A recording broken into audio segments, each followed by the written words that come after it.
We've been together for 5 years. I'm 7 months pregnant and hate how my husband hates me. When I got pregnant, I was so excited. Obviously, the first thing about bringing our baby into this world, but also growing closer to my partner and bonding over pregnancy. My husband lost his best friend to an accident when I was just a few weeks pregnant, and he is still grieving. They were neighbors, and he was his best man, and they always hung out on weekends. His wife moved back to her hometown, and my husband has turned a blind eye to his own wife. I was looking forward to my partner rubbing my belly, massaging my foot, making my favorite food, taking me to places like husbands do for their pregnant wives. I know that this makes me sound horrible, and I try not to ask too much of my husband, but that doesn't stop the longing for these things. I tried expressing my cravings to him, but he always manages to ignore it, and told me this feeling will pass. It unalives me inside, and my soul dries up when my friends tell me how their husbands drove around for 40 minutes just to get a slice of pastry that they were craving at that moment, or how their husbands gave them grace whenever they were feeling particularly snippy. Whenever I have a hormonal breakdown, my husband tells me to get my shoot together. It makes me feel like a burden. Initially, I did communicate to him my expectations in this pregnancy. This happened right before the pregnancy and during the first weeks when he showed me he cared. After he lost his friend, I didn't expect him to bounce back immediately. However, I did start communicating that he gets me my favorite takeout while coming home from the office. But he ignored this entirely. I even tried to have a heart-to-heart with him about how I feel neglected and wanted more from him. But he was not very happy or receptive about it. I feel he is not being a good listener. It feels like I am talking to a brick wall, so the communication advice is not really helping me. He is in grief therapy, but it's not very consistent. Regarding how I support my husband, because I can anticipate a lot of fingers pointing at me for that too. I was present and am still present in any way he wants me to. I got him into grief counseling. I do extend my support, but that's not really relevant, and I'd stay away from inviting any judgment that questions that. It absolutely breaks my heart when he cries at night, but he will push me away when I try to hug him. But I try not to take this personally. But as a pregnant wife, I feel a lot of things myself too. My body is constantly changing and I get aches on my back. And I would have loved for my husband to give me a warm bath. Or even just call me beautiful and pretty, because I am feeling unattractive and I am sacrificing my body to give him a child. He doesn't show up for appointments or want anything to do with a baby shower I wanted to plan, but didn't end up doing because of him. I'll always remember the day I ran up to him barefoot as I got a package in the mail that was supposed to reveal the gender of our child. This baby is a girl, and I was so excited. But he dashed my spirit, saying, "Why is it such a big deal? There are only 2 genders babies can be, and to stop being so over the top." I cried silently in the bathroom that night. I get my own food to satisfy my cravings now. I have paid for grocery delivery services because driving sucks. However, my food always goes missing because my husband has been eating it out of his own emotional pain.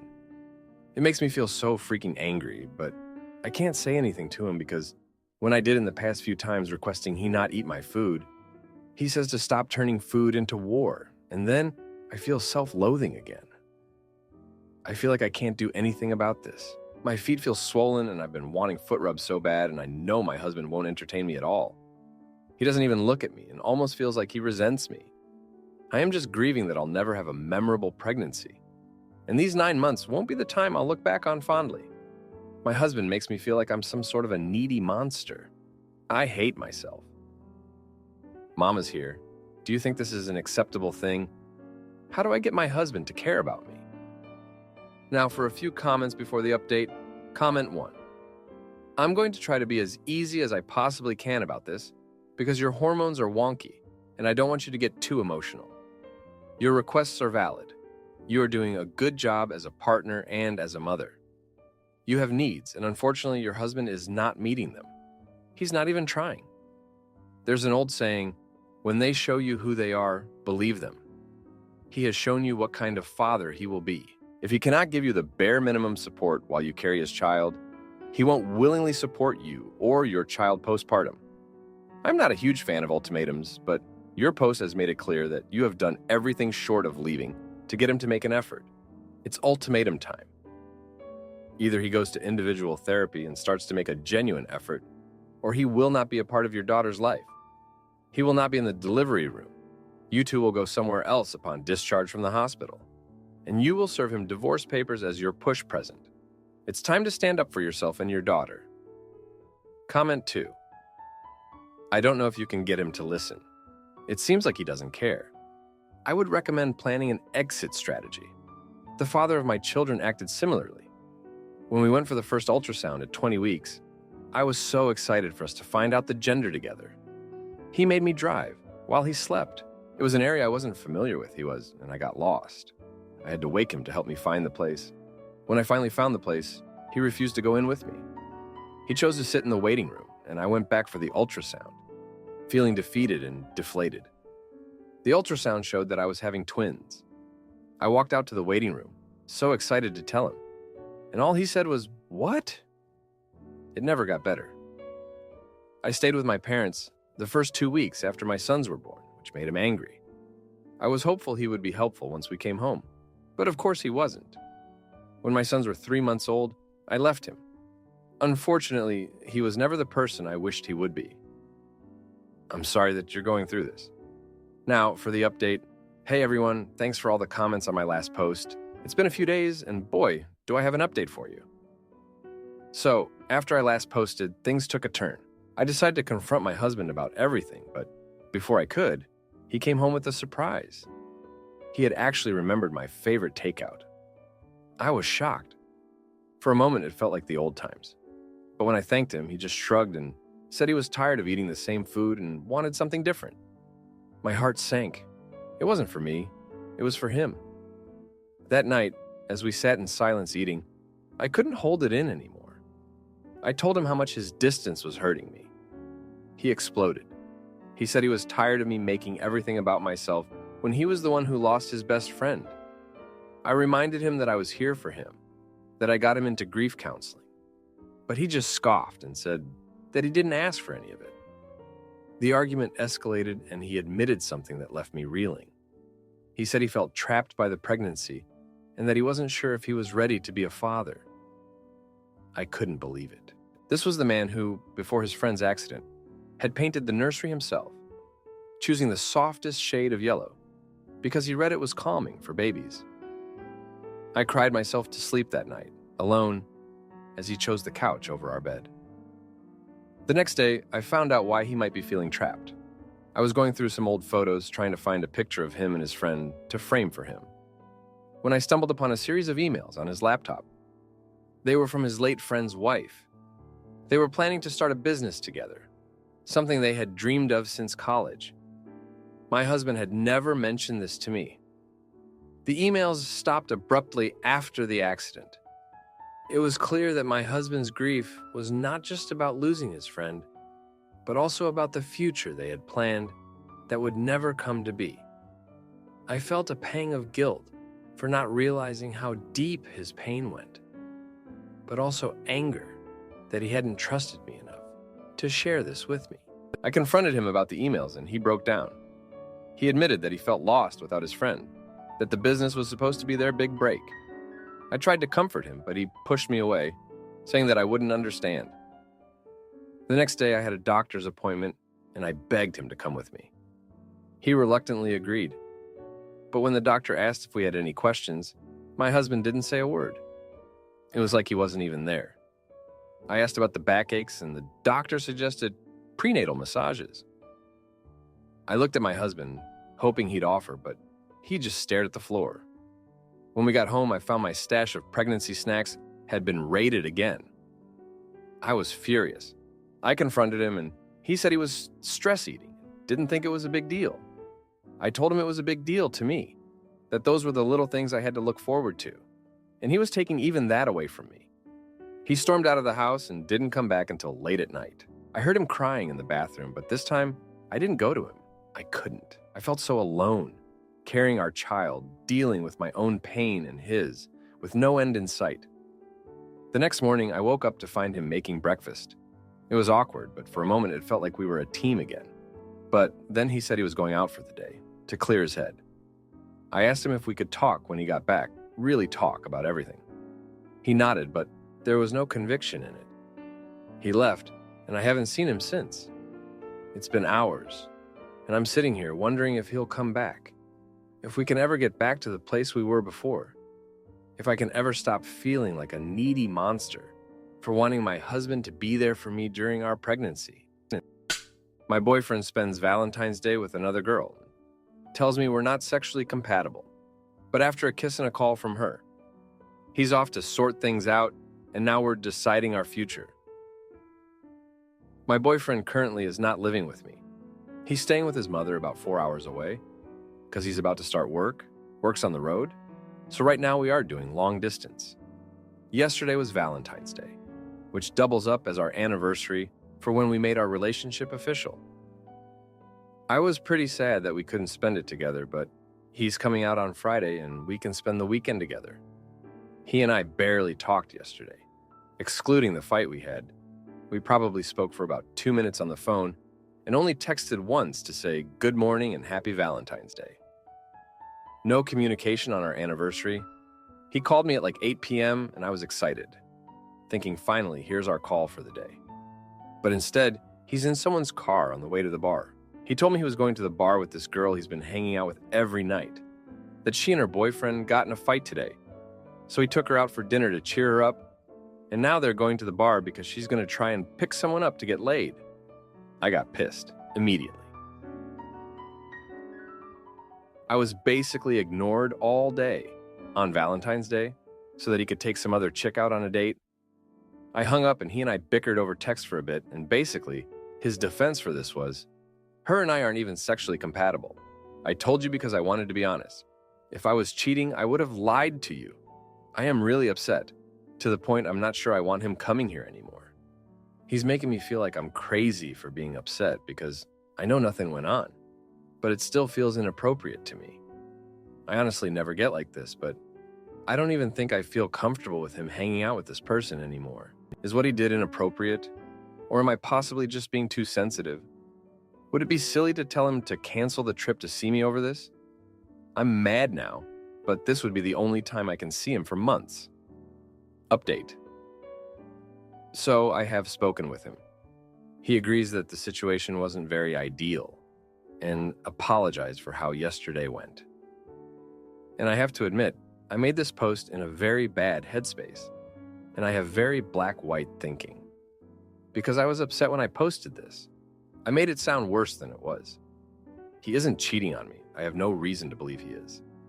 This woman isn't someone he hangs out with every night. It's someone he sees at the same bar every time he goes. They aren't close at all. He did kind of say that originally too, but I processed it differently. It's also more my fault than his that we didn't speak all day. I've been dealing with a depressive episode and I slept most of the day yesterday, like 2-8 and then 8:30 to today. He woke up around 2, we said happy Valentine's Day to each other, then I passed out. He tried to call me around 7, but I didn't answer because I was sleeping. That one is on me. I was just upset it happened, so I blamed him for it. They didn't really go on a date. She had left the bar and walked to the restaurant. They are across the street, crying as she and her boyfriend got into a fight. My boyfriend was about to go into the restaurant at the same time, and so he asked her what was wrong. They had dinner together so she could vent. She then drove to drop her car off at her house so they could walk to the bar together. I have Life 60, and I know he was only there for like 10 minutes. My boyfriend agrees that her trying to sleep with someone else after the woman and her boyfriend got into a fight was not okay, and she wound up calling her boyfriend as soon as they got there. My boyfriend called me, sent the selfie, and all this because I have trust issues and he was trying to keep me in the loop. So I wasn't watching his location and panicking. And that stupid sexually compatible thing is just what he says about anyone he isn't sexually attracted to. It's so annoying, but that's literally what he means by it, and I do know that. I just hate hearing it. Now, for a few comments before the update. Comment 1. It's the her and I aren't even sexually compatible comment that got me. How does he know that? Did they date in the past? I have platonic female friends, and I have zero idea if we are sexually compatible or not, because it's such a non-statement in my opinion. Comment 2. Yikes, definitely not okay. They're also hanging out every night. I don't know, girl. She either doesn't actually have a boyfriend or they're both messing around behind their partners' backs. He doesn't sound considerate or trustworthy to me. Now for the update. Hey everyone, thanks for all the support on my last post. It's been a hectic week and I've got some updates for you. After I calmed down from our Valentine's Day disaster, my boyfriend and I had a long talk. He apologized for the whole mess and admitted that he could have handled things better. He's always been the type to try and fix everyone's problems, which is one of the things I love about him. But sometimes it gets him into trouble, so he came to visit on Friday as planned. I was still a bit on edge, but I decided to give him a chance to explain himself in person. We've been through a lot together, and I didn't want to throw it all away over one bad day. Remember when we first met? He was the one who helped me through my parents' messy divorce. He's been my rock ever since. But here's where things got really crazy. When he arrived, he had this guilty look on his face. I knew something was up. He sat me down and confessed that the girl he went to the bar with, let's call her Sarah, had actually kissed him that night. He pushed her away and told her it wasn't right, but he felt terrible about not telling me sooner. I was floored.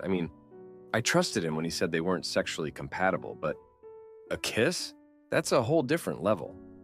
He said he didn't want to hurt me, which is why he didn't say anything right away. But with our history of trust issues, this was a major blow. We had a huge fight about it. I couldn't believe he'd let it get that far.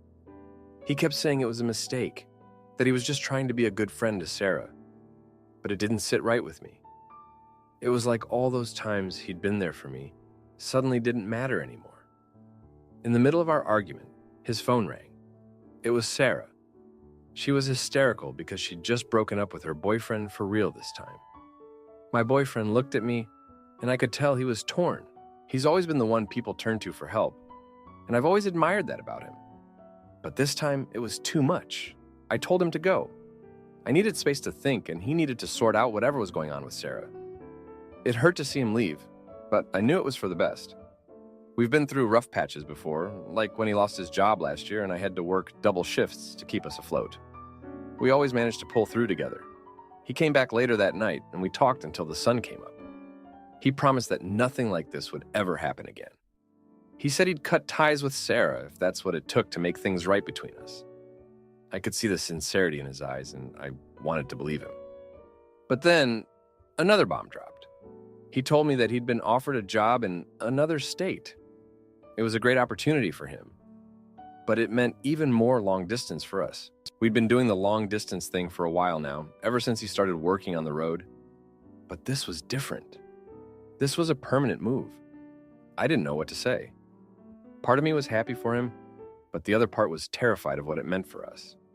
We'd been through so much together, from the highs of our early days to the lows of family drama and financial struggles. Could our relationship survive this new challenge?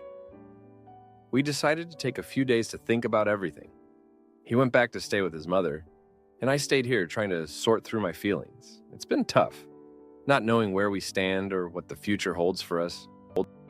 Sister accuses my husband of abuse, but it's her crush on him that's tearing our family apart. So we cut her off to save our marriage, and now the whole family's shaken. Firstly, I apologize for the long post. Secondly, thanks to anyone who reads through it. I appreciate all the advice I can get. So basically, my husband and I have been married for 2 years. My sister, for God knows why, has developed an obsession with trying to prove that my husband abuses me. First, she started in on emotional abuse. She claimed that the fact that he has opinions on my outfits, I asked them, makes him controlling and manipulative. I said, girl, no, I'm asking. And also, even if I had an outfit and he didn't like it, I'd probably still wear it if I wanted. I wear tiny clothes all the time when we go out. He likes it. At the very least, doesn't mind. She found the outfit thing out when I sent him a pic before going out with her. Well, once I got her off that, it was onto the financial abuse. He doesn't want her to work. Not true. He literally told me I don't have to work if I don't want to. She found that out by reading through my texts. I was having a hard day at work, pediatric oncology nurse, and texted him. He responded by saying, I'm sorry, can I do anything? And you don't have to that job anymore if you don't want to. Once I convinced her and the rest of my family, she told that no, my husband wasn't financially harassing me, it turned to intimacy. She would freaking interrogate me about our intimacy life. I made the dire mistake of telling her I had a UTI, and she jumped to, he makes you have intimacy too much. Not true. That died down after a few weeks, but now she's interested in telling everyone I'm beaten by my husband. Like Jesus flipping Christ. And it all stemmed from the fact she was at our house one day with my other sister and brother. Me and my husband went upstairs because I was overwhelmed with her intervention, totally unrelated to my husband. And of course, as fate has it, this is the day I fall up the stairs in a crying state. I thought I broke my wrist, just sprained it, and I'm dramatic LOL.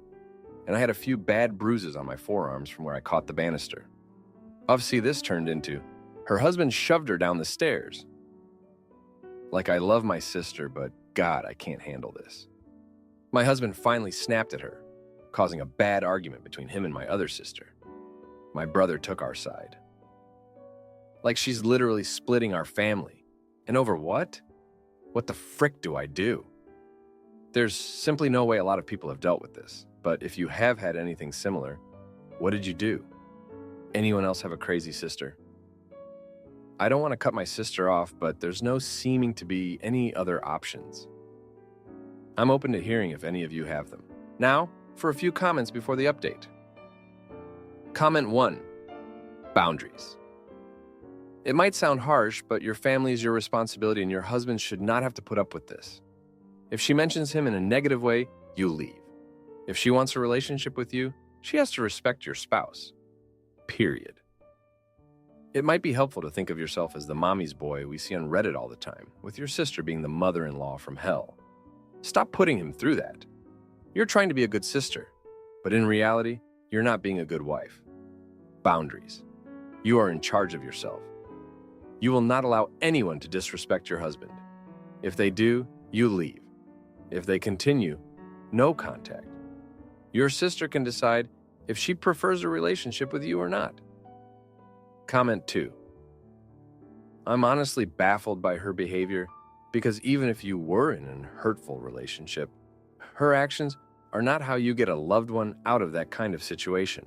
I agree with the other posters, sit her down again and set some firm boundaries. I would also add that if she continues, you will be forced to cut her out of your life and will be seeking legal advice. OP, not only are her lies disturbing and causing harm within your family, but they could have real-world consequences. What happens to your husband if she starts blasting this to the world? Now, for the update, a lot has happened since my last post, and I'm still trying to wrap my head around it all. I never thought I'd be back with an update like this, but here we are. After my last post, things seemed to calm down for a bit. My sister backed off, and I thought maybe she had finally accepted that my husband wasn't the monster she made him out to be. But I was wrong. So very wrong. It all started when my husband and I decided to throw a small get-together at our place. We invited a few friends and family, including my sister, hoping it would be a step towards mending fences. The evening was going well until my sister pulled me aside. Her eyes filled with a mix of concern and accusation. She had seen a text on my phone when I left it unattended. It was from my husband. A playful exchange where he teased me about a silly argument we had earlier that day. But my sister saw it as proof of his manipulation. I tried to explain, but she wouldn't listen. She stormed out, and I felt a rift forming that I feared we couldn't repair. The next day, she started calling our relatives, spinning the story into something it wasn't. My husband was furious, and I was heartbroken. The family I loved was being torn apart by lies and misunderstandings. Then came the confrontation that changed everything. My husband and I were at my parents' house for dinner, a tense affair given the recent drama. Midway through the meal, my sister burst in, her face red with anger. She accused my husband of all sorts of things, her voice getting louder with every word. My husband stood up, his patience finally worn thin, and they got into a heated argument. Words were thrown like daggers, and I felt like I was watching my world crumble. In the heat of the moment, my sister revealed something that left us all speechless. She admitted to having feelings for my husband, feelings that had been growing since before we were married. She said she was trying to protect me, but it was clear her actions were driven by jealousy and unrequited love. The room fell silent. My parents were shocked. My brother was shaking his head in disbelief, and I didn't know what to feel. The heartbreak was immediate and intense. My sister, whom I had trusted and loved, had betrayed me in the worst possible way. She had tried to sabotage my marriage out of her own selfish desires. I felt a mix of anger, sadness, and betrayal that I couldn't put into words. My husband and I left my parents' house that night without saying another word. The drive home was silent, each of us lost in our own thoughts. When we got home, we sat down and talked for hours. He reassured me of his love and commitment, and we decided that we needed to distance ourselves from my sister for the sake of our marriage. The following weeks were tough. My sister tried to reach out to apologize, but the damage was done. I couldn't look at her the same way. My parents were caught in the middle, trying to keep the peace, but it was clear that things would never be the same. As for my husband and me, we've been working on strengthening our relationship. We've had to rebuild trust and work through the pain my sister's actions caused. It's not easy, but we're getting there, one day at a time. I never expected to be in this situation, to feel such a profound sense of loss over my sister's betrayal. But here we are, picking up the pieces and trying to move forward. It's a strange feeling, mourning the relationship I once had with my sister, while also feeling relieved that the truth is finally out. If you like this video, you'll probably like these too. Also, while you're here, please consider subscribing. It's your support that keeps this channel alive and allows me to make better and longer videos. Have a great day.